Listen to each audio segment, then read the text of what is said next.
welcome the man we're all going to have to learn to call Dr. Matt Smith.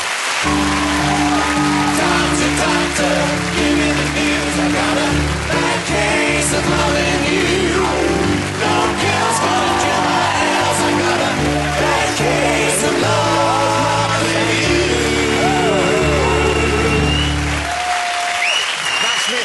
Matt Smith. Yo, hello everyone. There's a whole audience here. It's a whole audience here, Yeah. and many of them, like me, are very excited to meet you properly. Well, that's a... Thank you very much for saying so. We're excited because, of course, you are now the Doctor. I am. What a thing that must be. What a change in your life already, even though we haven't seen the shows yet, even though the impact hasn't been felt. When did you audition for this role? When and how did you find out you got it? Well, my mum randomly texted me saying, you should be the next Doctor, about a sort of week before my agent called me and said, do you fancy auditioning for the part? And so I said, yeah.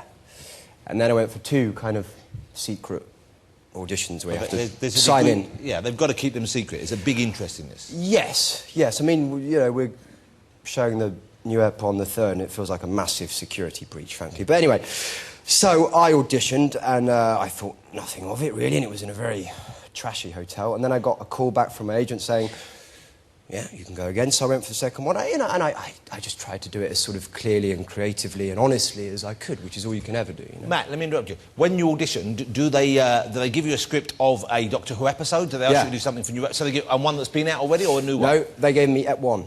So they gave you something from the new series? Well, you know, first it was just some sides and then it was the whole ep. And I read it because I was part of that barren age where it wasn't on TV. Yeah. The dark years, we call them. The dark years. What were they doing, right? Come on, it's Doctor Who, it's the best. Anyway, I digress. Anyway, so I got the part, and then I found out, and then, of course, I couldn't tell anyone for 3 months. So they told you had the part, and you couldn't tell anyone? You couldn't even tell family? They didn't want you to tell I told friends? my mum, my dad, and my granddad. I told him on Christmas Eve, and you know, he was very excited, and my sister. But that was it. That was literally it. So you have to keep it quiet. Yeah, of course. How great to be the new Doctor. How excited are you? Oh, man, I'm thrilled. I mean, I don't know, to my mind it is pretty much the best part in British televisual history, isn't it? I think. And of course, you know, what's really, truly incredible about it is that you're not bound by space or time or logic or genre. So as an actor, it's sort of infinite, really. Because you can do it, you can be a Shakespearean character in it, you can also be in the far-flung future, you can even be a different character. I mean, in the David Tennant years, of course, and sadly they're over, and he was a tremendous Doctor. He was wonderful, you know. As was Christopher Eccleston. I loved Chris as well, I thought Chris was great, But there was one small story strand where he'd completely forgotten he was the Doctor. Who? David did? Yeah. In the show, you mean? Do you not watch the series?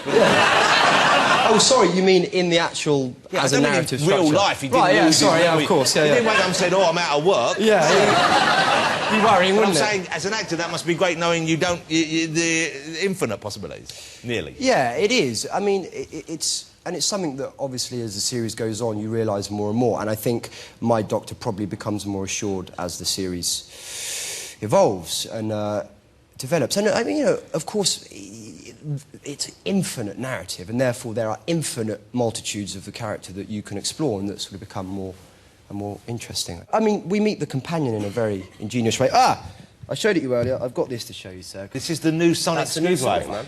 That's wow. This is the proper one. That's it. This is the one you use in the show. Yeah. Because I know they're going to bring out toy versions of this, and I've held one of the toy ones, and obviously it's considerably larger. This is the actual one. That is the one. Oh man, I'm excited now. Yeah, of course. Right, it's cool, isn't it? And that's where he checks all his readings. Someone's trousers are going to fall down right now. Did you, when you got it, did you practice at home brandishing it and whipping out your pocket? And Absolutely. And I sort of tossed it a few times. Can I say it? Yeah.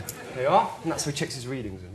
Oh, you like that? Yeah. It's and exciting. I started doing that quite a lot to start with. So because the weight of it's different to the old one, because I use the old one, of course. So when they make you a prop, you do at the beginning, they give it to you to go and to make it your own, to play around with it? Yeah. I think with anything dramatic, you sort of have to reinvent it as your own thing, you know? Now, the TARDIS is different as well, isn't it? It is, yeah. You're going to love that. It's great. How is it different?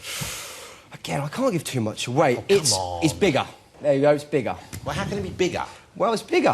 What, bigger on the inside? It's bigger on the inside than bigger on the inside previously. Yeah, it's bigger. But the outside is still smaller? The outside is still a police blue box, yeah. So the outside looks exactly the same? Well, it's a different tint. There's a different blue. That's not the most exciting revelation really? Okay, I could have sorry. winkled out of you. Yeah. No, I mean, it's sort of bigger on the inside. There are... it's difficult because you can't really give away a lot. There are levels to it, I'll say that. It's got whole other rooms.